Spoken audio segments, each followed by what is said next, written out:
से याद करें। परब्रह्म की सर्वव्यापी विश्वजनीन योजना के अंतर्गत हम लोग यहाँ पर पहुँच गए हैं। यहाँ पर का अर्थ है, इसका अभिप्राय है, महाअवतार बाबा बट विश्व के आभा मंडल में यही वो जगह है जहाँ पर महाअवतार बाबा जी स्वामी युक्तेश्वर गिरी को स्वामी उपाधि से विभूषित किया था। 1894 में जब यहाँ कुंभ मेला लगा था, उस समय गुरुदेव स्वामी युक्तेश्वर गिरी स्वामी के पद पर नहीं थे। उनका नाम था प्रियनाथ कड़ार। इसी वटवृक्ष के नीचे महाअवतार बाबा ने उच्चतम सम्मान दिया, आलिंगन करके स्वामी कह करके संबोधित किया और अनेक रहस्यमय और अनेक भविष्य की बातों को बताया। यहीं पर वो जगह है जहाँ पर निर्देश मिला कि युग के बारे में एक किताब लिखी। लोगों को भ्रम है कि कलिकाल चल रहा है, वर्तमान युग आरोही द्वापर युग है। इससे संबंधित किताब लिखने के लिए महाअवतार बाबा ने निर्देश दिया स्वामी युक्तेश्वर गिरी को, और ये भी कहा दुनिया के जितने भी धर्म हैं, चाहे संप्रदाय के रूप में हो, चाहे अज्ञानता से युक्त हो, सभी का सम्मान होना चाहिए। चाहे ईश्वर को लोग किसी भी रूप में पूजते हों, चाहे पत्थर के रूप में, पानी के रूप में, ऊर्जा के रूप में, पेड़ पौधे, जीव जंतु, हम किसी की पूजा पद्धति में बाधा न पहुंचाए, बल्कि ये हम बताएं कि पश्चिम में और पूरब में जो अध्यात्म है, उन दोनों के बीच एक ही सत्य है। बाइबल में जो लिखा है और अपने सनातन धर्म में, दोनों के बीच एक ही सत्य को ढूंढ निकालने के लिए निर्देश दिया और कहा कि इसे भी लिपिबद्ध करिए। ये कैवल्य दर्शनम, ये पुस्तक लिखी गई, महाअवतार बाबा ने निर्देश दिया और इसके प्रारंभ में ही आपको ये चीज़ें स्पष्ट रूप में दिखाई पड़ेगा कि प्रयाग क्षेत्र में वर्तमान द्वापर युग के 194वें वर्ष में परम गुरु राज महाअवतार बाबा जी से प्राप्त हुई आज्ञा के अनुसार यह कृति जगत के कल्याण के लिए लिखी गई है। महाअवतार बाबा वही है जिन्होंने दीक्षा दिया था रत्नाकर को। रत्नाकर जो वाल्मीकि के रूप में प्रसिद्ध हुए, वाल्मीकि को भी अवतार कहा जाता है, वो भी विष्णु के अवतार हैं।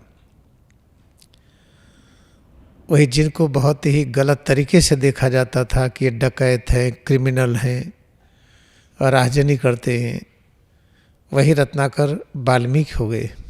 कि सिद्ध हो जाता है कि कोई भी व्यक्ति चाहे किसी भी कर्म में लिप्त हो, बुरा से बुरा कर्म और अनेक प्रकार के जो कर्म हैं, उसे आगे बढ़ने के लिए पूरी सुविधा है।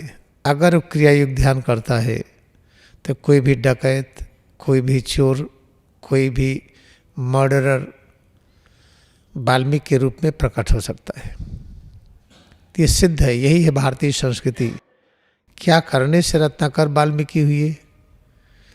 वही है क्रिया युग ध्यान। अगर क्रिया युग ध्यान करने से सभी क्रिमिनल संत बन सकते हैं, तो क्या आश्चर्य की बात ये नहीं है? भारत के शासन में जितने भी लोग हों, चाहे राष्ट्रपति से लेकर गवर्नर तक, प्रधानमंत्री से लेकर के मुख्यमंत्री तक, क्या उनको नज़र नहीं आता? परमहंस योगानंद के नाम पर टिकट तो निकालते हैं, कई बार टिकट निकाला गया। क्या इस किताब को पढ़ने का उनको मौका नहीं लगता? इस योगी कथामृत को और होली साइंस केवल दर्शनम को पढ़ें, और जितने भी जेल में कैदी बंद हैं, जिनको प्रताड़ित किया जाता है, अनेक लोग तो ऐसे ही बंद हैं जो गलती किए ही नहीं थे, और अनेक लोग जो बंद हैं उनको आगे बढ़ने का कोई मौका नहीं, वहाँ जाने के बाद और बड़े क्रिमिनल होकर निकलते हैं और प्रतिक्रिया में जीवन व्यतीत करते हैं। तो क्या इन लोगों के पास ये दृष्टि नहीं है कि जिस ध्यान को करके रत्नाकर वाल्मीकि हो सकते हैं? क्या हमारे जेलों में बंद कैदी लोग, जिन्हें हम क्रिमिनल्स कहते हैं, जो हत्या करके, मर्डर करके, बड़े से बड़े जघन्य अपराध करके वहाँ बंद हैं, क्या उनको वाल्मीकि बनने का अवसर ये भारत देश नहीं प्रकट करेगा? बहुत ही अफसोस की बात है। और अब हम जनता, हम जो लोग बैठे हैं, हम लोगों की डिमांड होगी। जब तक आप नहीं सजग होंगे तब तक ऊपर के लोग नहीं होंगे। हम लोग एक वृक्ष हैं, शासन प्रशासन न्यायपालिका वो फल है। जैसा वृक्ष वैसा फल। वृक्ष आम का तो फल आम का, वृक्ष अमरूद का तो फल अमरूद का। हम जनता की जो मानसिकता, उसी के अनुसार शासन प्रशासन न्यायपालिका।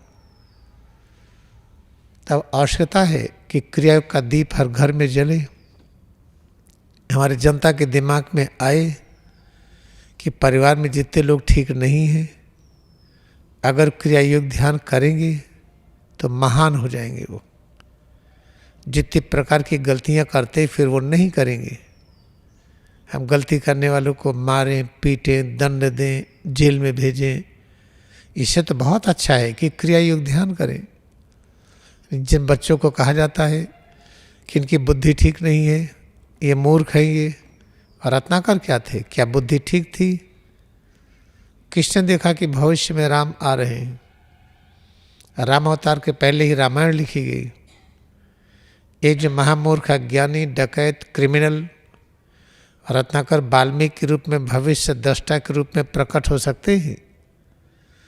तो अपने घरों में जिन बच्चों को, जिन बहनों और भाइयों को कहा जाता है कि बुद्धि कम है, इनका दिमाग तेज नहीं है, ये लड़का बहुत अच्छा है, अच्छा नहीं है, ये नालायक है, ये लायक है, जो घरों में वातावरण बन गया है, क्या इस वातावरण को समाप्त करने का समय नहीं आ गया है? क्योंकि इतने लोग बैठ के क्रिया योग ध्यान कर रहे हैं। जो पहले अकेले लहरी महाशय ने किया था, कोई भी साथ नहीं था। आज हम इतने लोग हैं, तो समय आ गया है कि हम लोग सब गुट बना करके, जैसे प्रभात फेरी की जाती थी, स्कूल के बच्चे निकल करके गांव-गांव में झंडा लेके जाते थे।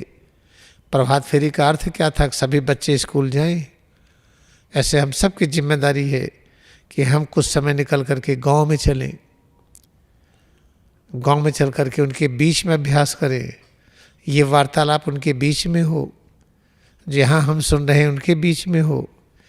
इस तरह से जब तक भारत के ग्रामीण अंचल में एक एक घर में क्रियायोग का दीप नहीं जलेगा, ये गरीबी, अराजकता, हिंसा, ये समाप्त होने में बहुत कठिनाई होगी। क्या इतना आश्चर्य नहीं है कि आदरणीय सम्माननीय प्रधानमंत्री जी मोदी जी, जिन्होंने परमहंस योगानंद के 100 वर्ष बीतने के बाद 1917 में रांची में क्रियायोग का आश्रम की स्थापना किया था परमहंस योगानंद। 100 वर्ष बीतने के बाद टिकट जारी किया गया। क्या इस तरह से अपने प्रधानमंत्री या राष्ट्रपति या और राज्यपाल, सभी राज्यों के मुख्यमंत्री ये प्रयोग क्यों नहीं करते हैं कि लोगों को जेल में भेजने के बजाय क्रियायोग ध्यान करें? हम कहते काला धन वापस आए, पहले कालिमा अंदर से तो जाए। अंदर में कालिमा भरी है कि मुस्लिम है, हिंदू हैं। मुस्लिम हिंदू तो ये चर्चा ही नहीं भारतीय संस्कृति में। हिंदू नाम भी बाद में आया, मुस्लिम क्रिश्चियन नाम भी बाद में आया। हम तो सनातन धर्म वाले हैं। सनातन धर्म क्या है? जो महाअवतार बाबा दिखाए कि देखिए अभी भी हम शरीर हैं, लाखों लाखों वर्ष से शरीर विद्यमान है। महाअवतार बाबा जी 25 वर्ष के युवा के रूप में प्रकट होते हैं। ऐसा क्यों करना पड़ा? ये बताने के लिए कि शरीर अमर है। ये